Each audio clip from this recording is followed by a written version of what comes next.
जय हिंद। ये वीडियो को विशेषकर मैं आदिवासी लोगों के लिए बनाया हूँ जो नहीं जानते कि हमारा जीवन में लक्ष्य क्या है और कौन हमको जीवन दिया है, कौन हमको सम्मान दिया है। ये वीडियो में को पूरा पता चल जाएगा।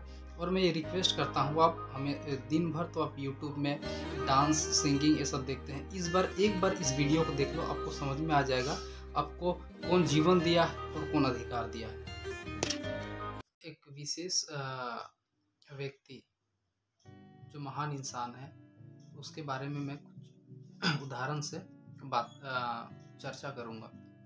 तो देखिए, मान लीजिए एक व्यक्ति को जब वो जन्म लेता है और जब वो बड़ा हो जाता है, समझदार हो जाता है, और यदि उस व्यक्ति को क्रिटिसाइज किया जाए, नफरत किया जाए उसकी रंग की वजह से, उसकी जाति की वजह से, छोटा जात की वजह से, तो इंसान को कैसा लगेगा, उसको कैसा फील होगा। मान लीजिए कोई इंसान छोटा जात में पैदा हुआ और उसको जब वो छोटा जात से पैदा हुआ है, काला है और बहुत समाज में उसको बहुत दूषित किया जाता है, मतलब बहुत छोटा आदमी है, उसको हटाओ, उसको ना इज्जत देते हैं ना कुछ, बहुत छोटा वर्ग में रखा गया हो, उस इंसान को कहीं भी जाए उसको बेइज्जत।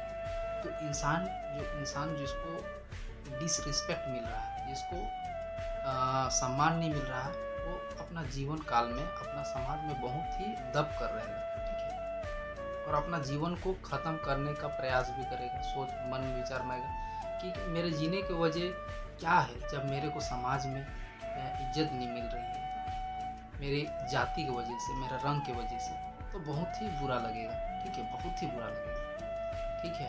बहुत ज़्यादा फिलोसॉफी ऑफ PhD किया उन्होंने, लॉ में, इकोनॉमिक्स में, वो भी लंदन यूनिवर्सिटी में।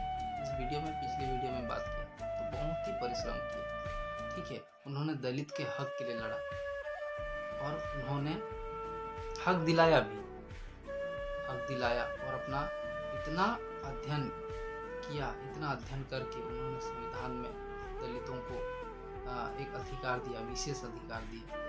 तो वो दलित के लिए बहुत बहुत प्रयत्न किया, अपना जीवन पूरा न्योछावर कर दिया दलितों के लिए। यदि मान लीजिए कोई इंसान अपने बारे में सोचता है तो क्या वो बदलाव ला पाएगा? नहीं ला पाएगा। जीवन में कभी किसी के जीवन में बदलाव नहीं ला पाएगा। अपना जीवन में यदि वो माइजर की तरह सोचता है, स्वार्थ की तरह सोचता है, तो कभी अपना जीवन में बदलाव नहीं ला सकता है, ठीक है। तो डॉक्टर भीमराव अंबेडकर दूसरे के लिए बलिदान दे दिए, ठीक है, दूसरे के लिए बलिदान दे दिया अपना जीवन को। उसको क्या पड़ा था कि मैं पढ़ लिख कर इतना मेहनत करके मैं दूसरे के जीवन को बदलूं, लेकिन डॉक्टर भीमराव अम्बेडकर की बड़ा सोच रखे, विद्वान आदमी का एक ही खासियत रहता है कि वो इंसान दूसरे के बारे में सोचता है, परिवर्तन लाना चाहता है। और लेकिन जो छोटा सोच रहता है, जो इतना छोटा सा सोच रखने वाला इंसान, वो बार गुस्सा था, उसको कुछ बोल दिया, कहाँ जा रहा है, गुस्सा आ गया, मुँह फुला दिया, ठीक है। जो छोटा सोच रखता है ना, बार बार गुस्सा आता है, बार बार नाराज हो जाता है, अपना ही चीज़ों से उसको मोहब्बत रहता है, उसको दुनिया से कोई मतलब नहीं, तो इंसान बढ़ नहीं पाता, वो अपना जीवन तक ही सीमित रहता है और वहीं मर जाता है, ठीक है। तो जो प्राइवेटाइजेशन जो चाहता है, निजीकरण जिसको बोलते हैं, यदि वो चाहता है तो कभी बदलाव ला ही नहीं सकता। डॉक्टर भीमराव अम्बेडकर वो बदलाव चाहता था, इसीलिए अध्ययन किया दूसरे के लिए, ठीक है।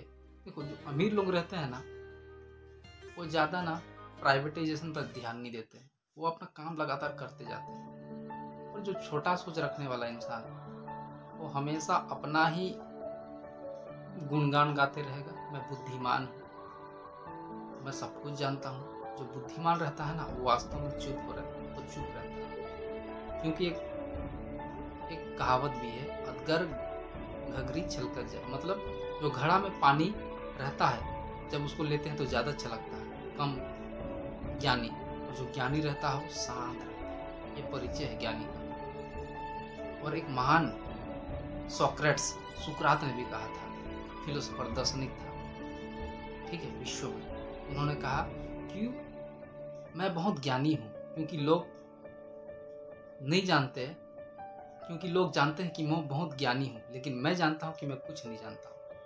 तो जो ज्ञानी रहता है वो शांत रहता है, और जो अज्ञानी रहता है वो सब कुछ जानता है, कुछ भी चीज़ बोल दो, वो जो बोलेगा वो सच लगेगा। तो इसी में डॉक्टर भीमराव अम्बेडकर एक उदाहरण है हमारे जीवन में बदलाव के लिए। और डॉक्टर भीमराव क्या बोले पता है? जब जाने से पहले 3 चीज़ बोले, बहुत ज़रूरी है, इसको याद रखिएगा। टू हेजिटेट, टू ऑर्गेनाइज्ड और टू एजुकेट। 3 चीज़ बोले, इसका मतलब बताता हूँ। टू एजुकेट, आप लोग सोचते हैं कि पढ़ लिख के महान विद्वान बना, नहीं।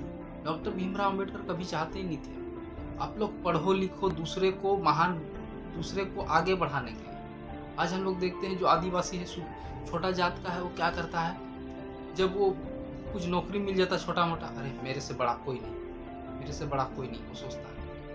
अरे भैया, बोलता तो हूँ, जिसके पास ज्ञान रहता है वो शांत रहता है, मेरे से बड़ा कोई नहीं, छोटा मोटा नौकरी लग जाए। लेकिन डॉक्टर भीमराव अंबेडकर बोलते थे, मैं तुमको अधिकार देता हूँ, लेकिन तुम दूसरे को शिक्षित करो। तो बोलने का, समझने का मतलब क्या है कि हम लोग शिक्षा दूसरे के लिए, सिखाने के लिए प्रयोग करना। यदि हम शिक्षा ग्रहण करते हैं, जब हम उसको दूसरे को दे नहीं पाते, सिखा नहीं पाते, तो शिक्षा क्या कोई काम करे? Direct philosophy. तो हम लोग विशेषकर आदिवासी के लिए, डॉक्टर भीमराव अंबेडकर जो उसका सोच था, हम लोग कुछ करें अपना जीवन में और दूसरे को आगे बढ़ाएं। जो आदिवासी छोटा जात का आगे नहीं बढ़ पाए, उसको सहयोग करो कि वो भी आगे बढ़े। अरे भैया, तुम नौकरी तुम्हारे वजह से नहीं मिला है, डॉक्टर भीमराव अंबेडकर की वजह से मिला है, क्योंकि उन्होंने गरीबों के लड़ा। 3000 साल तक हमें शिक्षा से वंचित किया गया था, आप लोगों को पता नहीं होगा। आप लोग सोचते हैं कि नौकरी मिल गया, सेटल, हमारे जीवन, मेरा बच्चा, बाल परिवार, मम्मी पापा। अरे नहीं भैया, नहीं। आप लोग डॉक्टर भीमराव अंबेडकर को यदि पालन नहीं कर रहे हो ना, तो उधार में जी रहे हो अपना जीवन। उनका कर्जा पड़ा हुआ है, उधार तभी चुकेगा जब आप दूसरे को शिक्षा देके। जो गरीब है, दलित है और नहीं बढ़ पा रहा है, उसको मदद करो भाई। Doctor Bhimrao Ambedkar, to educate, शिक्षित करो। ये तो डॉक्टर भीमराव अंबेडकर क्या पड़ी थी, वो दूसरे के जीवन में इंटरफेयर करें। हम क्यों दूसरे करें, जिएंगे हम। इसीलिए मैं बोलता हूँ, आपको नौकरी मिला है, दलितों को, छोटा वर्ग का जो नहीं सक रहा है, उसको मदद करो जितना हो सके। तभी केवल डॉक्टर भीमराव अंबेडकर का उद्देश्य पूरा होगा। जान रहे हो, जब डॉक्टर भीमराव अंबेडकर एक लॉ मिनिस्टर था, कानूनी मंत्री, तो एक दलित कलेक्टर बन गया था। तो वो जब न्यूज़पेपर पढ़ा तो कलेक्टर को बुलाया। कलेक्टर को बुलाने के बाद कलेक्टर आया, तो दलित कलेक्टर सोचा होगा कुछ पैसा वैसा मांगने के लिए, क्योंकि नेता लोग अनुमान यही रहता है कि बुला रहे हैं तो कुछ पैसा वैसा लेगा। तो गया, फिर खड़ा हो गया। तो डॉक्टर भीमराव अंबेडकर न्यूज़पेपर पढ़ रहा था, और जब डॉक्टर भीमराव अंबेडकर देखा कि सामना करा, तो उन्होंने बोला, सर आपने मुझे बुलाया है? तो बोला, तुम रोज उस जगह जाना जहाँ दलित लोग रहते हैं, रोज जाना। तो कुछ नहीं समझ पाया वो दलित कलेक्टर। फिर खड़ा है, न्यूज़पेपर पढ़ने लगा डॉक्टर भीमराव अंबेडकर। फिर न्यूज़पेपर को देखा तो वहाँ फिर खड़ा, तो बोला, यदि तुम रोज जाओगे तो तुम्हें देखेगा दलित, और वो आगे बढ़ने का सोचेगा कि ये बन सकता है दलित का बेटा, तो मेरा बेटा क्यों नहीं। ये मन में विचार प्रस्तुत होगा, और विचार से ही दुनिया बदला जा सकता है। तो मेरा मोटिव यही है, आप लोग शिक्षित करो। आप शिक्षा ग्रहण करते हो, दूसरे के लिए करो, शिक्षित करने के लिए करो, ऐसे वेस्ट मत करो। डॉक्टर भीमराव अंबेडकर के उद्देश्य को पूरा करना, नहीं तो जिंदगी भर आप उधारी, उसका जीवन भर उसका उधारी चुका नहीं पाएंगे। तो बहुत लोगों को पता नहीं रहता है, तो मैं इस वीडियो के माध्यम से आप लोगों को अवेयर करना चाहता हूँ। तो यदि आप चाहते हो कि पूरा समाज दलित का उत्थान हो, तो please follow the rights of Ambedkar, what his thoughts. Thank you. जय हिंद।